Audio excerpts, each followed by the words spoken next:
All right, so Sol, as we celebrate Israel's 75th Independence Day, how has Jewish National Fund USA contributed to the growth and to the development of the country over the years in your eyes? Oh, we've done a lot. We're part of planting 240 million trees in Israel. We're really focused on growth in the north and the south, the Galilee, and down in the south. We're building this huge World Zionist Village, which we can talk about a little bit. In the north, we're building a culinary institute that will employ a lot of people, and we'll have students from around the world. And I really want to speak about that project, the vision behind your latest project, the village. What more can you tell us about it? How did it come together? How the idea came to mind? You know, it's kind of interesting. This is a huge project. It's a $350 million project. And we're proud to announce that we recently reached the goal of raising $1 billion for Israel. Wow. So that's never been done before in Jewish philanthropic circles. So we're really proud of that. This village will be a culmination of people coming together to have a discussion, a conversation about Zionism. And where will it be located in Israel exactly? In Beersheba. So we picked Beersheba, which used to be, you know, the place that you stop for gas on the way to a lot. Now it's a bustling center, and it'll produce thousands of jobs, both those that will be working within the village and, you know, restaurants and bars and entertainment. So that's part of our goal, is to bring 800,000 people to the north and to the south. You're actually making Ben-Gurion's dream come true this time. Exactly. That's the flagship goal. That's exactly what we're doing. We're following his lead, and it's an area where our students from Alexander Muss High School, that will have a campus there. We'll have students from universities, post-university graduates, people from around the world who want to have a conference and a conversation about Zionism with education, and all being on the same campus talking about the same thing. And when is it supposed to be ready? What are the plans?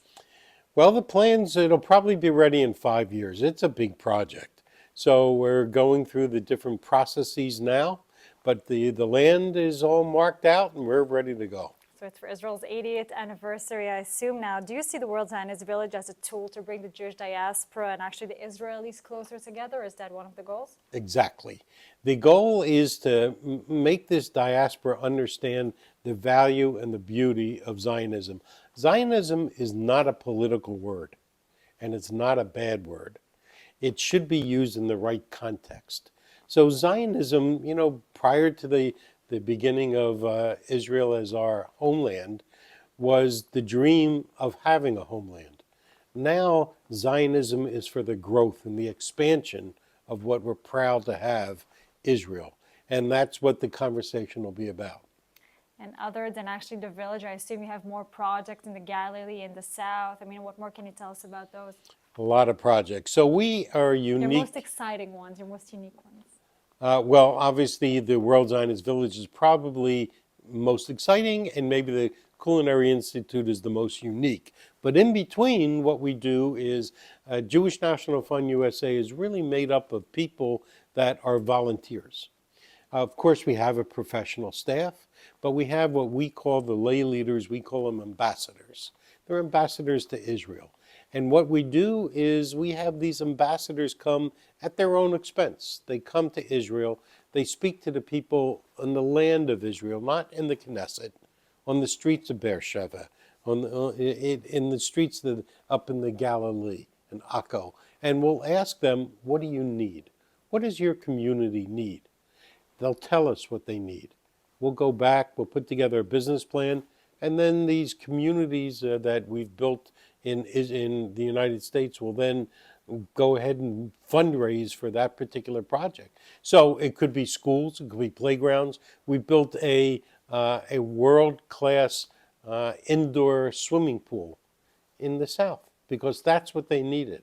Now going to be used by the Olympics. So we'll build what's necessary: fire and rescue, disabilities, you know, whatever the community needs, we'll meet their needs. Incredible. Now, how are you getting in touch with those people? I mean, how are you speaking to them to know what their needs actually are? I mean, that's also, the connection with the people. Well, that's a great question. So we have task forces, and our volunteers join these various task forces. And by the way, they have to pay to join these task forces. And then they come here at their own expense. And then we meet with the local administration, as well as volunteers from the local cities and communities in Israel. And we ask them, what is it that you need? What's most important? It could be a resilience center. It could be an indoor bomb-proof playground, which we've built. So it just depends on the need of the community. So we follow the need. I assume that's one of the most special things in Israel are really its people. And I want to ask you, what do you want to wish Israel towards its 75th Independence Day? The wish is for the continued growth, expansion, security, peace, obviously, but we're a totally non-political organization. So in addition to being here for Israel's 75th Independence Day, where Jewish National Fund USA has over 250 people, we're having a global conference for Israel in Denver, November 30th to December 3rd, 2023, where we'll have over 2,000 people coming together in one effort for Zionism. Our whole goal is for the land and the people of Israel. So it could be a dairy farm in the south, which they needed, or we've built the beginnings and some completed 1,000 homes for people that couldn't afford to buy a home in Tel Aviv or Jerusalem. Now they can go to the north or the south, have a beautiful home, and we help support that. We have a building fund just for that purpose. Sounds incredible. You're doing such an amazing and important job, Dr. Sol Lizerbram. Thank you so much for joining us today, and happy Independence Day. Thank you. Same to you.